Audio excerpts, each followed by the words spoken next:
Hello and welcome to the Pay It Forward podcast, where I get in conversation with payment experts from around the world. We're filming it right here in Cyprus for the Reflex Festival, and I'm joined by none other than the group CEO of our sponsor, payabl, Ms. Ugne Buraciene. Did I pronounce that right? Yes, absolutely. I mean, it's okay. It's a good variation, I would say, because throughout the years, my name has been butchered many times, so it's absolutely fine. But very happy to be here. Fantastic, and thank you for forgiving my pronunciation. That's okay. I must say, I've been looking forward to getting the chance to speak with you because, of course, you guys are a big sponsor here at Reflex Festival. I've seen not only your name everywhere, but your staff everywhere. And the adjectives that come to mind are vibrant, international, excited, problem solvers.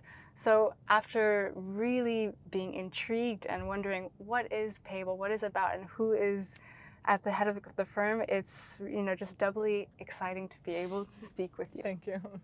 Well, if you don't mind, since it's just you and I, why don't we start with a little introduction? I really want to know about you, where you're from, what your background is. Sure.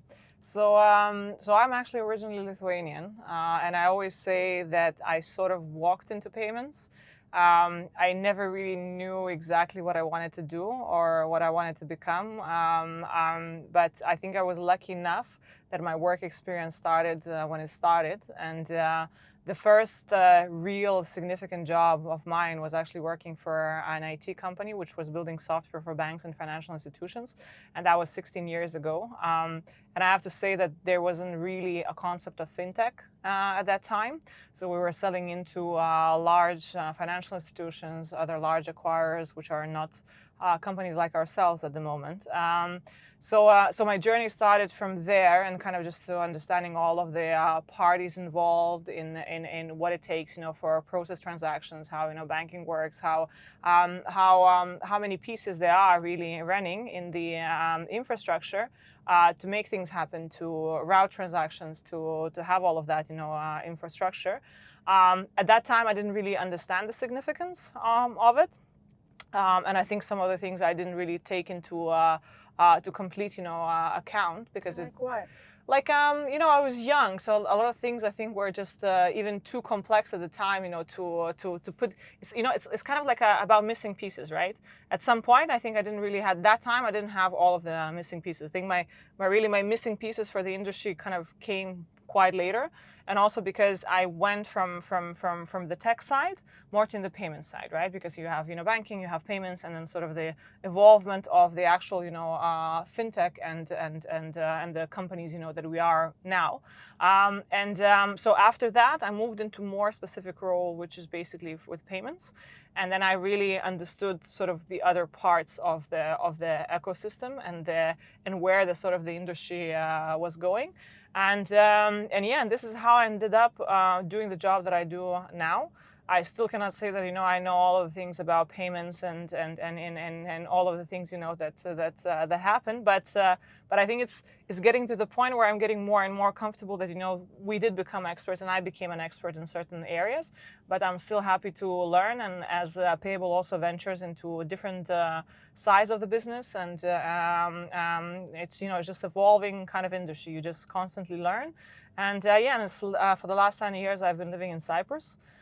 Before that, I lived in England and set up offices also in England. And I'm happy to call Cyprus home, but I do travel a lot, and I travel in between our offices as well, and we have quite a few, as we already mentioned.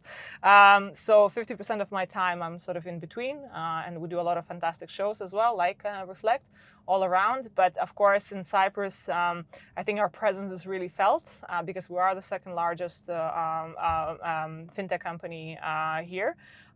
Given the fact that the first one is a really international public listed company, that kind of gives the scale of things. So here I think it's very easy to notice how big we are, but of course on the scale of other companies and players in the European markets, we're a little bit maybe smaller in that sense. But happy that you feel that way, and that you noticed us as well and our presence here. 100%, and the growth year on year since you joined payabl has been quite something. really quite something. It's impressive to see, and as someone who is also a resident of Cyprus, I find it so exciting to see a company that has one foot on the island and another one in the rest of Europe. So hats off to what you've done. And I wanted to dive in and understand what made you join Payable. That's also a funny story. So the previous role that I worked before, I think I exhausted almost all of my challenges in a way where I was. And because I mean, for me, everything that I do sort of implies that, you know, I have to do better and I have to, you know, grow and you know, challenge myself and also, you know, the company that you know, that I run now. So at that point, it kind of felt that, you know, that I don't really have anything to learn. And for me, that was a very sort of pivotal, I suppose, you know, point in my life, because I cannot stay in a place where I cannot, you know, grow or evolve. And what basically happened is that I was approached by the shareholders of the company. It was also during, you know, COVID times. You know, they're you know, one is based in Germany, the other one is based, you know, in Israel. And at the time, the one of our German basically co-founders, he's residing in Germany, so it was very difficult for him to travel, and he was the CEO of the company.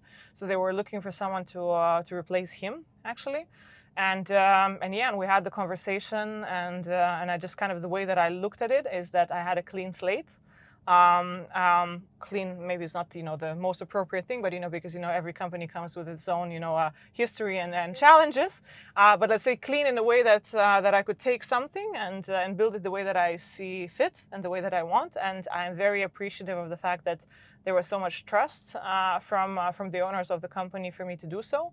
And yeah, and sort of I run it as if it's my own, and the strategy, from the strategy side, from all of the things that we do.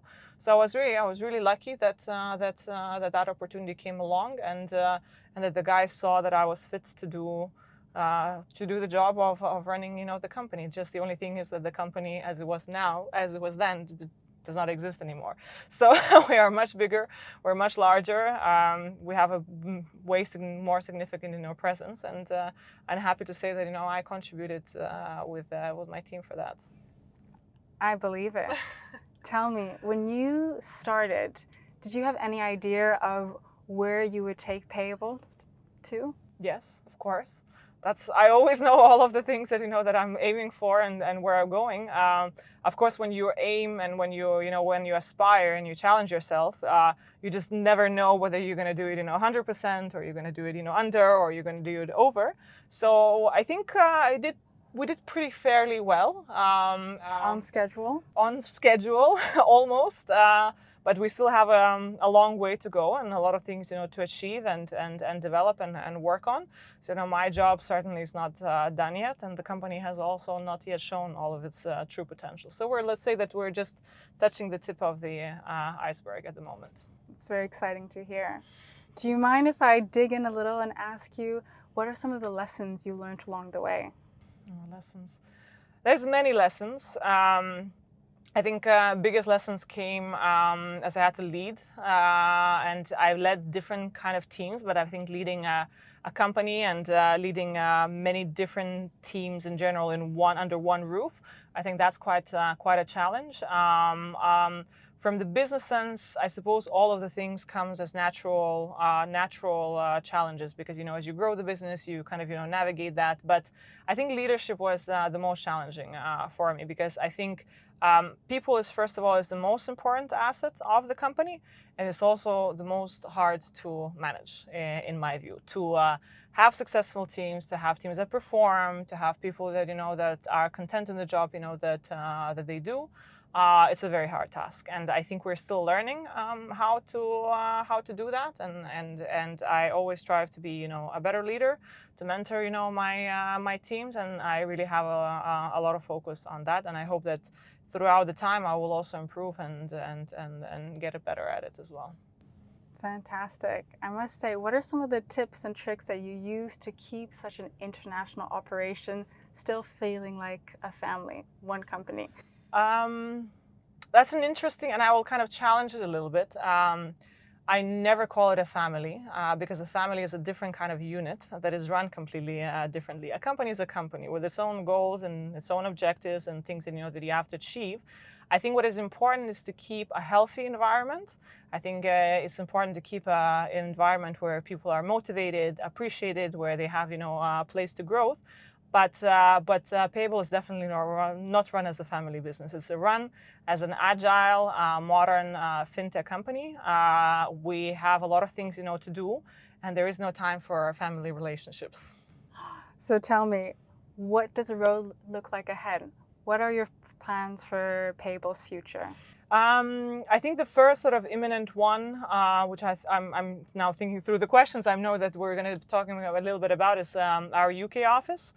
Since we received our license in the UK, so we have a lot of focus now on getting that office really operational. And also growing in that market as well. From sort of the most imminent, let's say, development is our POS launch. So this is something again that we're working very closely on now and rolling out into different countries.